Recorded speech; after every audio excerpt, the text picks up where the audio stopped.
Welcome back, Shaun Conde. What a pleasure it is to have you on Unabashed You. It's a pleasure to be back yet again. Yes, yes. A To be a great, healthy mainstay. yes, a great friend and supporter of the podcast. We're very, very grateful. So, because it's so much fun to get to know you even more, Mm. and what job would you try for a day if you could? This was actually the hardest one. I put this time, I put maybe a spy. Ooh, It would be fun to sort of sneak around. And I remember, I think in college, maybe it was high school, they had someone that worked for that department in the government come in and really disillusion how unglamorous it is. Uh, but it would be interesting to sort of be undercover for a bit. And if not that, then an official water park slide tester. wow. Yeah, because I like water parks, and that would be a fun job. I don't think that's a job that exists, but it should. Yes, well, obviously one can work at a water park, and that might be part of it is testing out the slide, but I imagine there's probably more to the job than just the testing. But I like where you're headed. Yeah, I don't want to be the lifeguard because then you don't really get to ride it. You just sort of, you know, stand up there and push people unless you accidentally fall in or something. So maybe I would just have to accidentally fall in a bunch. Oh no, not again. Oh my goodness. Is there a book that made a big impression on you, either as a kid or in more adult years? This was the second hardest question to answer. Okay. um, the only one that really came to mind, two of them, was the and hopefully I'm saying this word correctly, dialectical behavioral therapy workbook. It's this sort of light green workbook, and it teaches you all of these helpful skills and tools. Um, Perhaps some of you have heard of cognitive behavioral therapy and then dialectical behavioral therapy. I can't tell you the huge difference between them, other than I think most people do CBT and DBT is usually maybe more for the extreme, but I didn't know that when I picked it up for myself. Right. I was like, did some research. Yeah, this sounds cool. And that really helped me work through um, a long season of depression and a way to use my mind, a way to reprogram my mind so I can better look at how I'm reacting to things and how I input data and things like that. So that was one of them. And then the other one was the Velvet Rage? No, I think the Velvet Rage. Um, and it is a book about specifically gay men and their need for validation and where that comes from being raised in a society that sort of can shun you, and how that can lead to sort of unhealthy trying to seek validation in unhealthy ways when you're older. And I think it could be beneficial for anybody, but obviously the book is written for gay men. But I think if you really look at everybody around you, healthy and unhealthy, people are trying to seek validation in different ways, a lot of them not good. And so, really being aware of that and, um, and then changing things so you seek a healthy type of validation, uh, just really helped my life and really helped me to look out for those that don't. Wow. That is really fascinating. And you gave a very good and thorough synopsis, if that's the right word, for summary for both of those.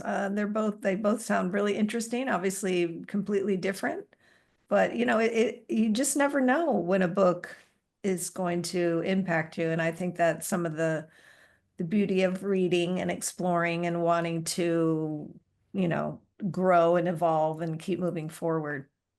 Yeah, and you never know if there's just even, someone suggests something, and even if there's a small nugget, if it really soaks into your bones, into the marrow of who you are, worth the 10 or 15 bucks, right? If it Right. really changes your outlook and how you handle things. At least I think so. No, I agree. I agree completely. All right. Do you wear a fragrance? Currently, I do not because of my ongoing health stuff. I've had a very large sensitivity to chemicals. But I do have some cologne that was given to me by my high school girlfriend. and I and I have it in a little tin with some other, you know, stuff in there. So I have some, I don't wear it. And what is it? I mean, do you know the name of it? I think it's just the base Lucky You. Like I don't think there's a I think it's just called that from the Lucky brand you. Lucky You. And it smells great. So maybe when I'm when I'm putting myself back out there, I'll have to re-equip myself. Oh, I love that. It's such a fun little nugget to know. Something on your bucket list. Oh, plenty things on the bucket list. Just owning a home, although in California that seems further and further a possibility. But let's see, owning a home, um, putting together this project I really want to do, making some animated stuff. But the really big one is travel. And uh, and it's such a, you really have to put a chunk aside to do that. And Yes. I've been grinding. So I haven't, but I hope I'm not too old when I get to see the rest of the world and broaden my horizons and Hmm. my view of things. Right. Well, and is often the case, later in life, it seems that sometimes we are have the means Hmm. more than we did in the earlier parts. But, however that works out. Yeah, it wouldn't have made sense, for the past few years and so to go to all these amazing far off places, enjoy these cultures, and then, only be able to eat like rice or something. You Yeah, know, you're totally missing out. I get that. I totally get that. Who's an author you admire? I think I really admire, and you will be familiar, Richard Rohr. So, for those of you that haven't heard Ah, of him before, he's a Franciscan monk who's just been writing for decades. And I've read a couple of his things, but I've also read other people that sort of cite him as like a great encourager and like just a really wise person to look at. So, yeah, this older dude, I think he lives in New Mexico and he just writes and goes on contemplation walks with like groups of people. Um, we read one together. Oh, which one was it? Not What is God, because that was what's his name, who's also a great writer. I really like him too. Ah, the Universal Christ, I the think. Universal Christ. There we Yeah, go. yeah. Yeah, and making God much more approachable for everyone. I think so many people have want to make it, oh, this is just for us. And he does a really great job of going like, oh no, it's for everybody and it's in everybody Hmm. and making it beautiful as opposed to making it this tribalistic thing, which I'm just very much over. Right. Oh, that's good. I like him as well. I think he is just the way he can string words together to convey his thoughts is quite remarkable. Yes, for those of you that want to dive into Richard Rohr, just get ready because it is so dense. You might read a page and be like, "Wait, what?"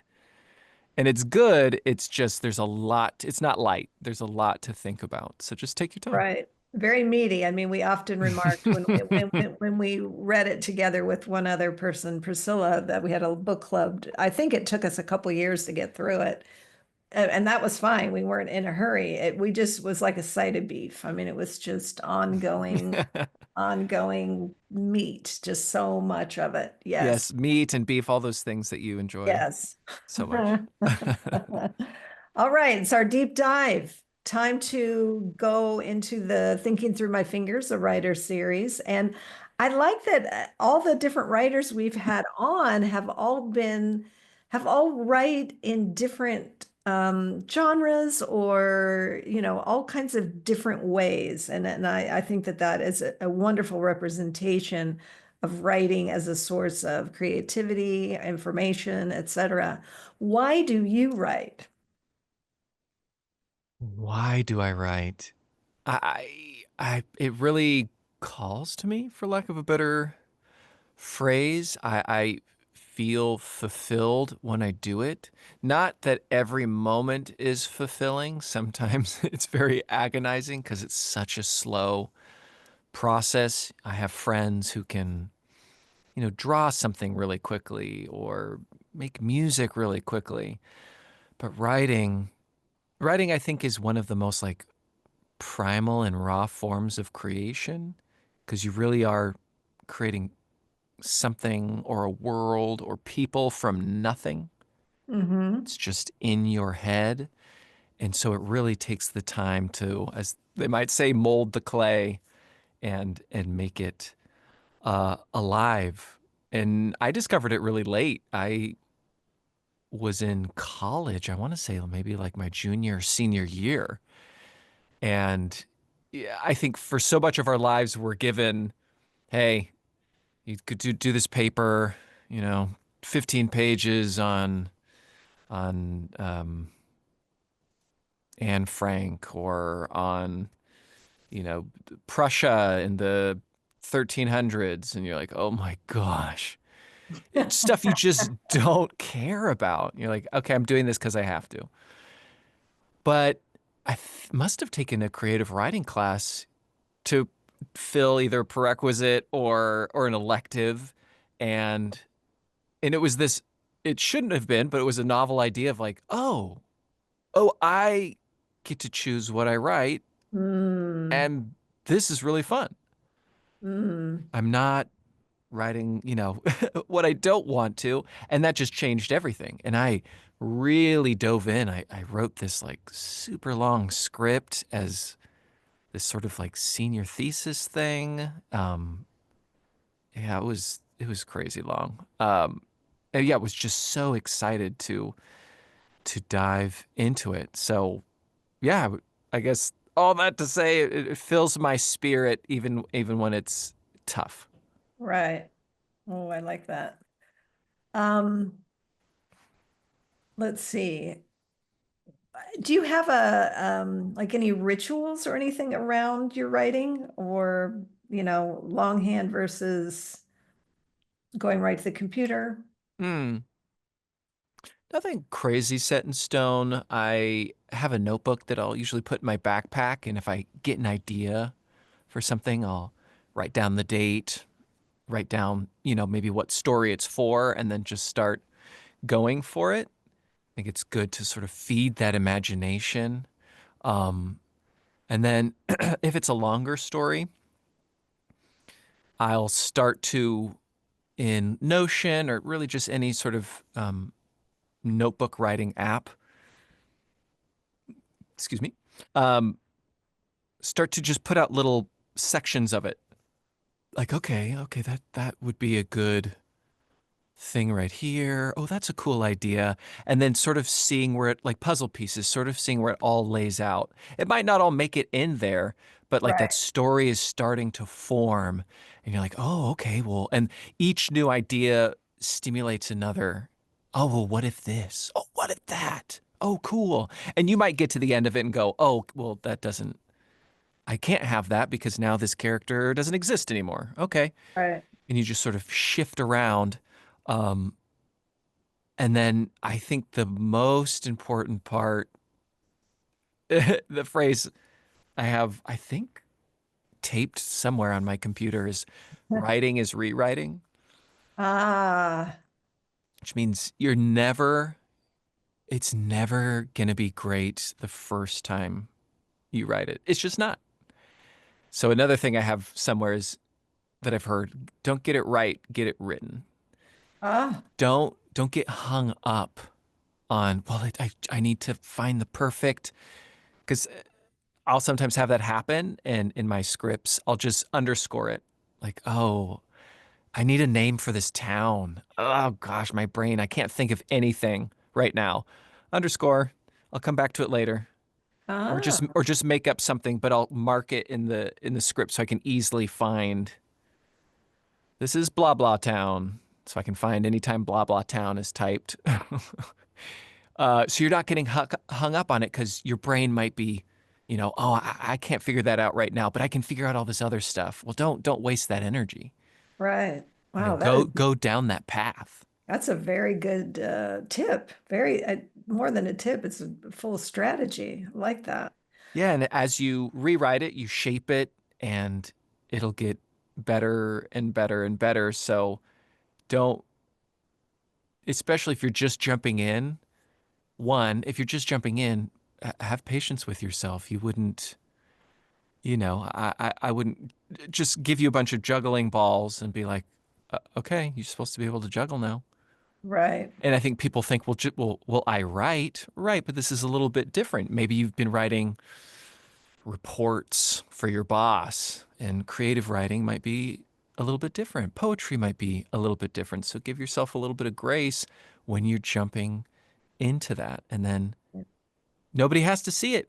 The first one can be absolutely awful. You can skip entire pages. I have no idea what happens here. Skip the next page, but I know it's going to end right here when Susie goes to the supermarket. So yeah, cool. Skip to that part and just keep rewriting it until it shapes into something that has an emotional journey in Ooh, that's a good another good tip. it. Um, so tell us what you write. I mean, we've heard about some of your process. We've heard about, the why of it and some of the strategy behind it. Now tell us what do you write? I'm most I mostly write scripts, and right now I've been really focusing on these short form scripts that I want to get semi animated for a series called Getting By in the Wild, which is like a sort of short version of it. And it's set in your sort of stereotypical fantasy, swords and magic and whatnot, but very loose rules. Because if I want there to be like a train, there's going to be a train. Uh, Hmm. I'm not beholden to certain rules, but taking a very silly approach to it and the tropes that happen within. So, one of the episodes I explore is you've seen the cowboy movie. Everyone's eating in the saloon, drinking, gambling, whatever you do in saloons. Uh, and then you hear the double doors open and the spurs, and that the person in all dark with the hat brooding sort of walks in. We've all sort of seen that, yeah. Right. Yeah. So I have an episode where we explore that a little bit, and everyone's afraid of, they call him the Dark Drifter. It's sort of like a warlock because it has that dark motif. Like, what? Who's this dark drifter? And everyone's heard stories about, oh, I heard he was born of a witch and a demon. I heard da, da, da, da. And we have this interplay of these two grizzled thieves, uh, you know, extrapolating what they think what this person has done, and then going over to the table of that person, and it's nothing like that. So they're like, oh, what's he writing in his book? Oh, he must be cursing us and freaking out. And then it cuts to the Dark Drifter. Those little kids play mats with the maze, and they like spot the difference, and the guy is just sort of drawing through that. So just having fun with the various conventions of storytelling and fantasy and stuff like that. So this is going to be a series of a lot of different kinds of, I think you called them, well, short form scripts is what you called them. So is that the proper terminology? Sure, yeah. Hopefully there'll be episodes. They'll be probably less than 10 minutes and hopefully voiced and semi-animated. And there, most of them will be one-offs, but some of them will as those characters. From this, if you continually watch it, or there might be an ongoing series. Like one series I had is this group, like, we need a wizard. And so they're going to the city looking for a wizard. But if you've ever been to the city, there's all sorts of types of people. And so they come across and sort of hold auditions for, like, okay, we need this wizard. Who will we get? And they just meet a cavalcade of strange, strange people. Great word, cavalcade. Wow, that's a great word. So this is all going to be under the umbrella of getting by in the wild, correct? Yes. Yeah. Assuming, copyright and whatever else I need to, to Yes, figure yes. out passes. Yeah. What have you learned about yourself through the writing process? That characters change and you could try and force something, but also go with your gut. I had really tried to make these two characters work in this same story world of, like, okay, there'll be a lot of one-off episodes, but it will really focus on these two characters. And then as I wrote, these other two characters came up and I Ah, started to, oh, okay, well, what if I switch them out? And and that doesn't mean that those other characters won't come back. One of them actually is now a detective, and the other one, I don't have a place for her quite yet, but I think she will. So don't force it. I mean, you can. It's your story. Do whatever you do whatever you want. But um, but if you feel it not working, there's a reason. Your body, your imagination, your mind is telling you, hey, this isn't working. What about this? I like these questions. What about this? What if, I think you said something earlier, what if this, what if that? I mean, that just really cracks open the imagination and allows you to really just go to all kinds of different places. Yeah, I sort of look at it as you're piloting the ship on the open sea, but it's the currents and the wind that are moving you.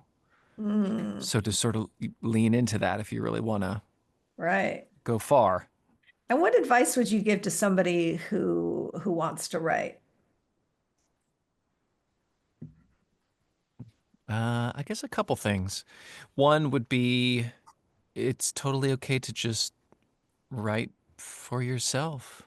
I think there's, at least in America, or the United States, because that's where I live, and so that's what I know.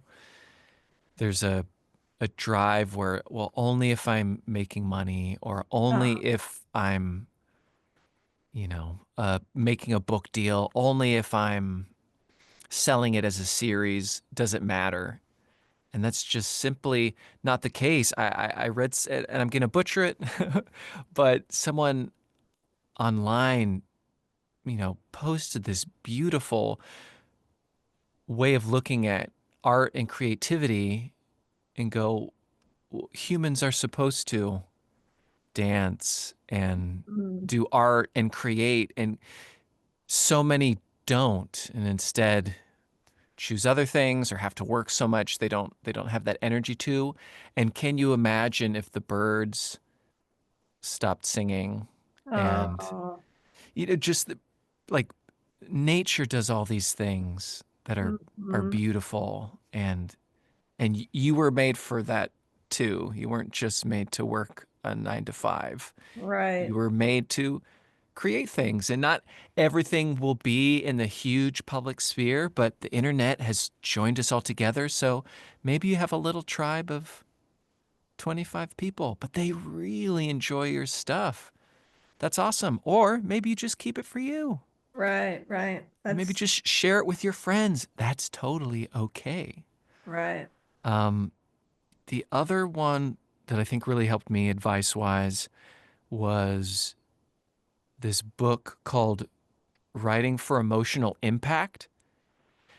And that really helped me because when a lot of people talk about writing, they talk about, three-act structure, um, rising action, conflict, and all these things. And I only know because we're related that math is not our thing. And so formulas aren't my thing. I mean, I'm like looking at the formula and it's like, oh gosh, this feels so restrictive. And I get it. If you watch anything 99.9% of the time, it follows that formula. And there's a reason that it follows that formula because it works. But having to think about, okay, well, this is the end of my second act. So instead, this book puts out there, do that if you need to.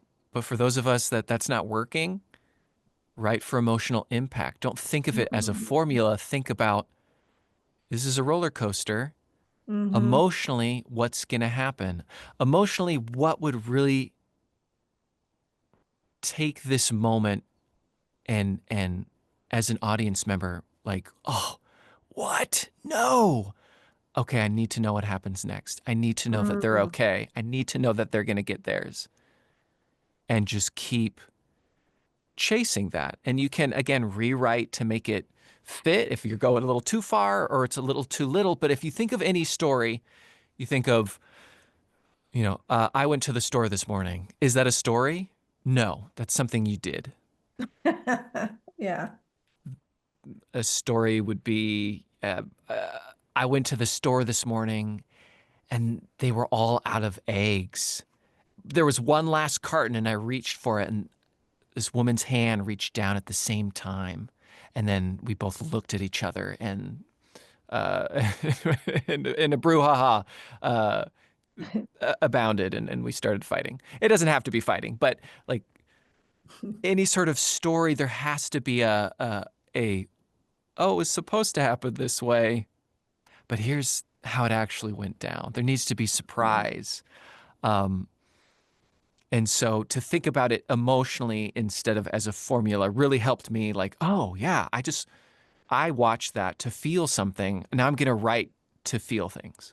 Right. Well, that it's such a fabulous point. It really is. And I just read something recently. An author said, we remember characters. We don't really remember plot as much as we remember the characters. And I thought that that was a really interesting point. And I think that's part of what you're saying. Yes, these things happen at the grocery store. You both reach down for eggs at the same time. That's sort of the device. But within that, we're going to learn more about you and we're going to learn more about her, probably. And I just thought that I had never really thought about it like that, that we're really going to remember characters over plot. Yeah, this again the twist of maybe we fight for the eggs and then they end up breaking. And you've got a little reversal there, and then uh, I learn her story that it's her 4-year-old son's birthday, and she doesn't have enough money for a present, but he really wants a cake. It's so sad. I know I'm getting verklempt just thinking about it. Uh, and then that could be a reversal for my character of like, oh my gosh, well, okay, let's go out together and let's get you those eggs. Let me help you make this cake. Right. Like that has a nice emotional twists and turn to it. I can still think of several moments in books and video games, movies, where it was such a just a I call them aha moments where it just really hits you, whether through a reversal or just what happened. And like I'll never forget those moments and how they made me feel because they let me walk in someone else's shoes for a Yeah. moment. Wow. So when can we, do you have a timeline for when we can start watching these and participating in these shorts? Keeping me on task. I'm now in search of an animator and a concept artist, depending on if that animator also does that as well. So it's less, this is the part that I'm not used to, right? Is now having to find and connect myself with I don't necessarily know their world, and I've already, you know, been researching and talking to other animators about best practices and such. Shout out to Frankie. Uh, but to yeah, to put that out there and then get like get my business set up, get contracts written, just make sure everything's above board so everybody feels safe and secure. Um, yeah, so I just need to. The business of it all. There is that side, Yeah, business of it all. yeah, and now that the brain continues to improve, Yes. hopefully it's just becomes more and more productive. What do you want those who watch your shorts to take away? What's the takeaway? I think if it's a comedy, then I want you to laugh, or at least smile. I think I also want for you to feel creative as well afterwards. That hopefully it sparks. Oh, that's giving me a cool idea, and makes you create your own things. But also, I hope it makes you think. Whether against, I tend to do more comedy and then or spooky stuff. Um, I hope it makes you feel, and I hope it makes you think. So you feel during the moment, and then afterwards, you might.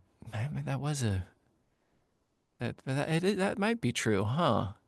Maybe you Hmm. didn't think of something from a certain angle, or um, or from someone's perspective, and hopefully you can take something with you because anybody can just put something out there and be entertaining, but I also think it should leave you with something. The gift should keep giving. Ah, oh, listen to that.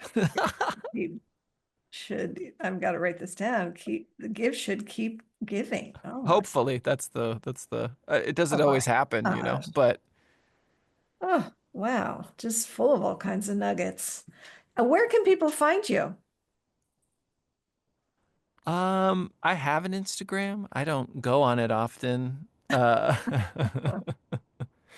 Um sort of on purpose because I don't want to be I sort of want to do my thing and not be beholden to it, but hopefully my stuff will be out there soon on YouTube and perhaps I will see you out in the wild and be sure to Yes, say love hi. that. Yes.